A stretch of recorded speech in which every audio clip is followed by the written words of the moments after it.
a solidarity message from Birmingham. Who will be giving that?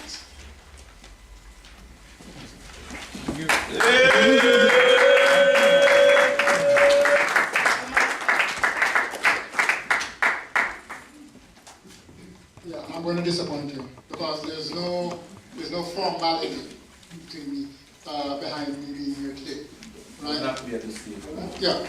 Right. The only formality was a discussion I had with someone yesterday. And the result of that discussion is that there are already significant problems. So therefore, this thing is going to have to proceed very, very carefully. Okay.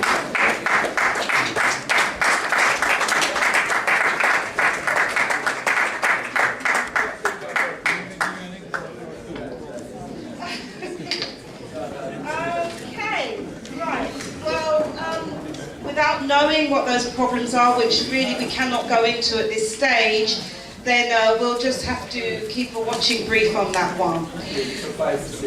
Suffice to say, Chair, we expect that there will be some teething problems. Of course. Yes. There always is, but we're not going to focus on the problems. We're going to focus on what we can do. Because we will probably always have problems, or there will be people amongst us who will always attract problems. But despite our problems, we're going to have to do this. We've had worse problems than this, and we've done more. Okay? So we have to have a coalition of the willing if this is going to work. We're going to hear from Nottingham now. Who's going to give us a solidarity message from Nottingham? Brother Kwame? Sister Maxine? Okay, maybe we'll come back to that if they're not here. Oxford? Sister Pat?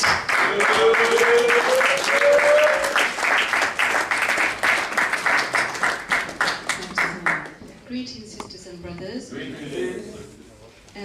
My name is Sister Pat, and I'm based and I live in Oxford. And I just thought I would just share a few things about Oxford, because I've had so many feedback from people saying a range of different things, and I just want to put it into perspective about Oxford and African people. Is that okay? Yes. Okay. Jambo Barigani. I think it's very important for us to reclaim our African languages, and what we're trying to do in Oxford, and one of the things we're trying to do is to reclaim our African languages.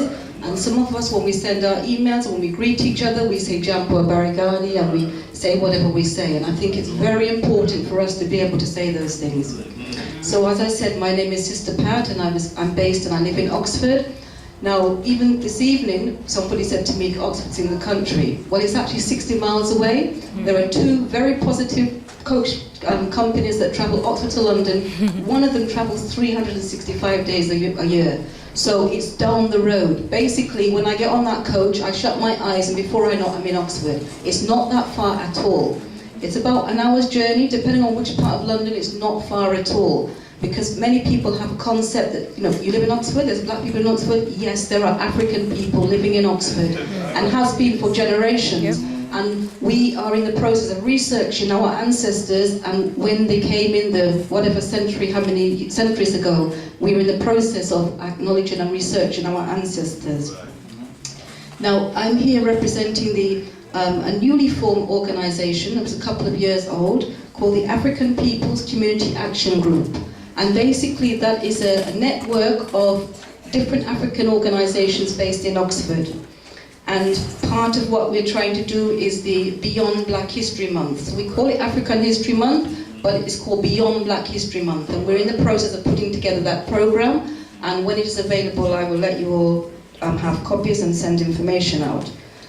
Part of what we're also trying to do is raise awareness with our African people based in Oxford. And for those of you who may or may not even be aware, this month, July, from the 1st to the 31st, is Sickle Cell Awareness Month, and we're trying to raise awareness about sickle cell awareness, and we have had some information circulating in the community about that.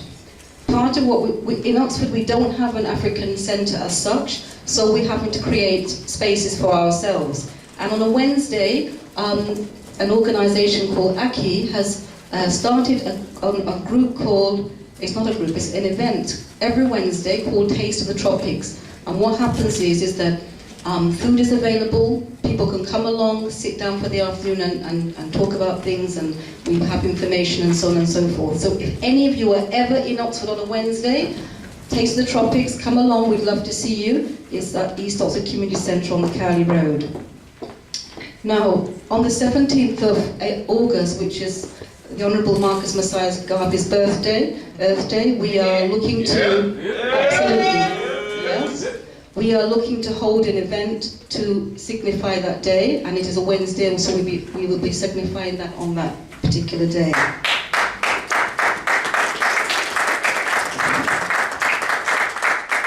It is part about raising the awareness. On a Monday evening, we have an African school, and that's been going for about a year. This coming September will be a year. And a brother in the community teaches us about different ancestral history, about different parts of Africa every Monday. And again, if anybody's in Oxford on a Monday evening, you're very welcome. October the 1st is Older People's Day, and we're looking to have a celebration of our elders in the community. We're acknowledging them. So absolutely. Every African over the age of 60 will be acknowledged in some shape or form. Even if they cannot make it to that event, they will be acknowledged, because it's very, very important that we acknowledge our own, and especially our elders, because without them being the pioneers that they are, we would not be here today. That's right.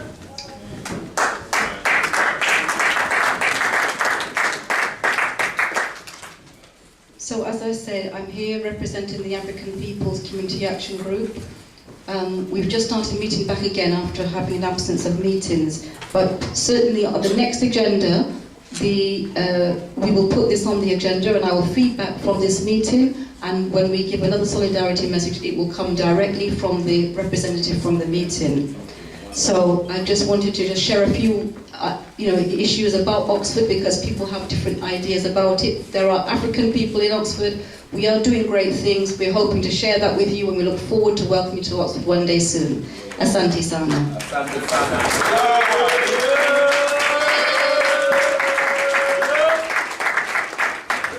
Thank you, Katenda. Okay, High Wycombe and Buckinghamshire. Do we have the representative from High Wycombe? Thank you.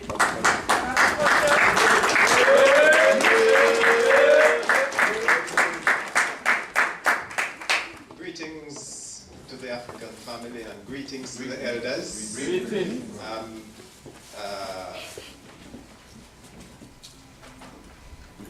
I'm overwhelmed. I'm overwhelmed because as I'm getting older, I'm seeing certain visions, and today is basically one of the elements of that vision. I can't take the insult no more. Honestly, I can't take the insult and the indignity no more. You know what make it worse? Having gone to the place of my being and seeing the glory of our people. Right? So on behalf of African Heartbeat, an organization that I became a part of in 1993, an organization that has been the vanguard for the re-Africanization of African people in the home counties in High Wycombe. Right. An organization that has been the vanguard in bringing to the memory of our people that we're not any gutter. We're not of the gutter, but we are the glory of a people who have made serious contribution to humanity and into all area of human activities. The pressing thing that is on my mind is that I don't want to become an ancestor just yet, because I want to see the fruit of our labor, having gone through the belly of the beast and having gone through the fire, eventually putting our foot firmly on the destination of self-determination and destiny. Come on. African Heartbeat was the instrument that caused my re-Africanization. So I know I'm part of the process. African Heartbeat was the people that introduced me to London and the African family in London. My son is here today.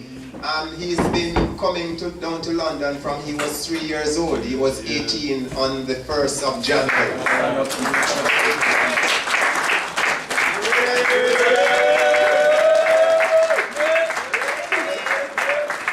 When he was coming, we carried him in the baby pushchair.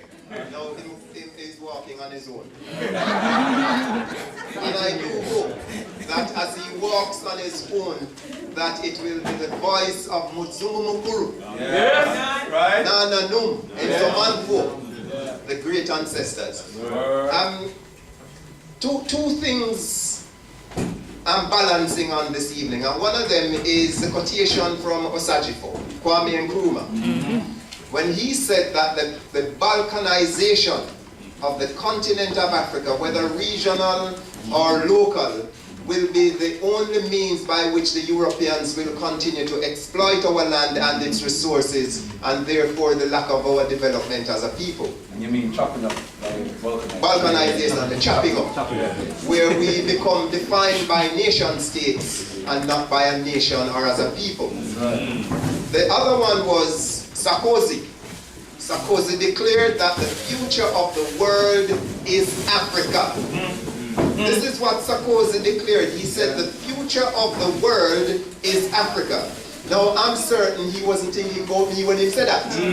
So this is why the NAPP, the National African People's Parliament, is indeed within its time, a great idea which has again kicked off. We have the energy of His Excellency Prophet and King Marcus Messiah Garvey, reminding us that we better organize our parish. And from what I'm seeing, we certainly, some of us are putting our foot in the pathway of the parish, but a greater number of us is saying, no, we're going to organize because we're going to regain our place in humanity. So on behalf of African Heartbeat, we bring solidarity message to the NAPP, its aims, its visions, and the mission. And the mission is that we will return to our place of being, we'll return to our sense of being as a people, that we can be the people that we are. On closing, sound like a pastor now that was going that way too. Alright, on closing, one of my great films that I like to watch is The Three Musketeers. Let me see the hands of those who ever watch The Three Musketeers. Alright? The Three Musketeers.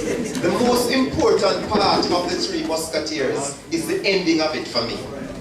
And who can tell me what is the ending of The Three Musketeers? When all of them put the sword together and them say, all for one and one for all. But a bit of research guided me why that was the ending, because that book was written by a great African called Alexander Dumas, who was extending the values and the vision of the African institutions. So, I am because we are, and therefore because we are, I am. Onward to our pathway to glory and to the Africanization of our minds, our thoughts, our lives, our societies, for the greater glory of our children and their children to posterity. Thank you.